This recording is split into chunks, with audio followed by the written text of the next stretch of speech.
Finally আমরা eco পার্কে বিয়ে বাড়ি চলে এসেছি, তো বিয়ে বাড়ি খুঁজে পাচ্ছি না।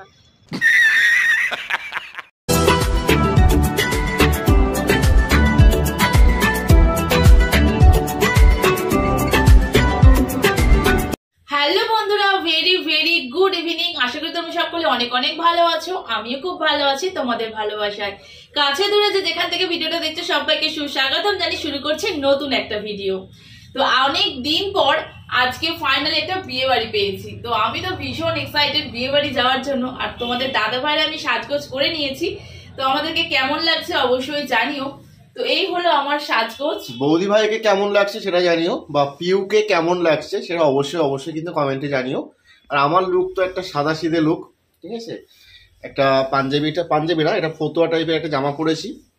আর পিউ কিন্তু একেবারে Oh my god, তো একদম সাজগোজ করে নিয়েছি। তো এখন চলে যাব বিয়ে বাড়ি। তো অনেক দিন পর বন্ধুরা এই ঠান্ডায় কিন্তু একটা বিয়ে বাড়ি পেয়েছি, তো দারুণ মজা করব, আনন্দ করব, আর তোমাদের সাথে ভিডিওটা শেয়ার করব। সঙ্গে থাকো, দেখতে থাকো। আমরা কোথায় যাচ্ছি?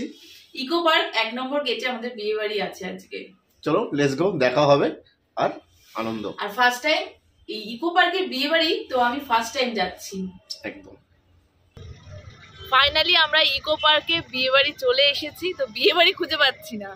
শুধু এট লাস্ট আমাদের গাড়িটা পার্কিং করা হয়েছে, আর এদিকে মা একদম রেডি। তো প্রথম এসেছি ইকো পার্কে। ইকো পার্কে প্রথম এসেছো? ইকো পার্কের বিয়ে বাড়িতে প্রথম এসেছি। সেটা বলো। জাপানি ফরেস্ট খুঁজে পাচ্ছি না, জাপানি ফরেস্ট খুঁজবো। চলো বন্ধুরা, तो चलिए शुरू करते हैं। এখন আমরা এসে পৌঁছালাম ইকো পার্ক আইপিএলের সামনে। এরপর বিয়েবাড়ি খোঁজাখুঁজি করার পর ফাইনালি খুঁজে পেলাম জাপানি ফরেস্ট। এই হলো আমাদের বিয়েবাড়ি।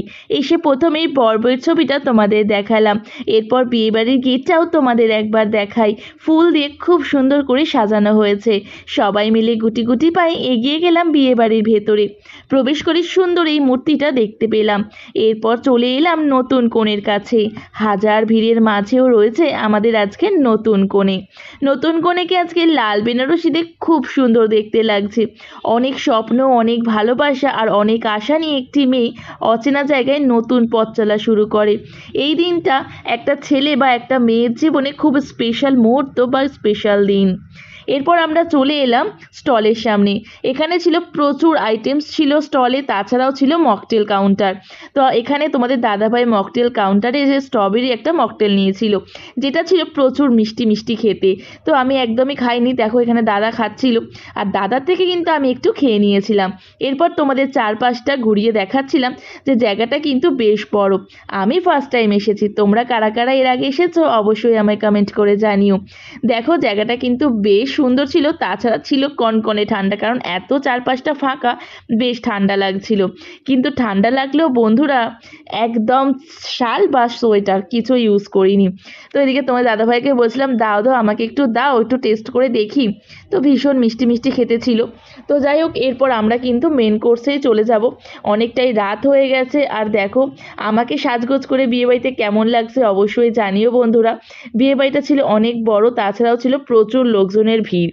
তো খুব সুন্দর করে লাইট দিয়ে কিন্তু চারপাশটা বেশ সাজানো হয়েছে। আর বিয়েবাড়ি কিন্তু অনেক দিন পর একটা পেয়েছি, তাই আমি কিন্তু ভীষণ এক্সাইটেড। এরপর বিয়েবাড়িতে মেন কোর্সে খাওয়া দাওয়া করে নিয়েছিলাম, আর প্রচুর ভিড় ছিল তাই ক্যামেরা আর অন করতে পারিনি। এদিকে বাড়ি ফেরার টাইম হয়ে গেছে। তো দেখে বুঝতেই পারছো ইকো পার্কের কিন্তু এটা লেক গার্ডের কাছে ছিল। চারপাশটা ছিল কনকনে ঠান্ডা। এদিকে ইকো পার্কের আইপিএলের লাইটটাও পুরো অফ হয়ে গেছে, অনেকটাই রাত হয়ে গেছে। এই ভিডিও এখানে শেষ করছি। আশা করি ভিডিওটি তোমাদের ভালো লেগেছে। এই ভিডিওটি যদি ভালো লাগে বন্ধুরা লাইক কমেন্ট করে পাশে থেকেও ভালোবাসা দিও, সাপোর্ট করো। এখনো মতো নিচ্ছি কিন্তু বিদায়। টাটা বন্ধুরা।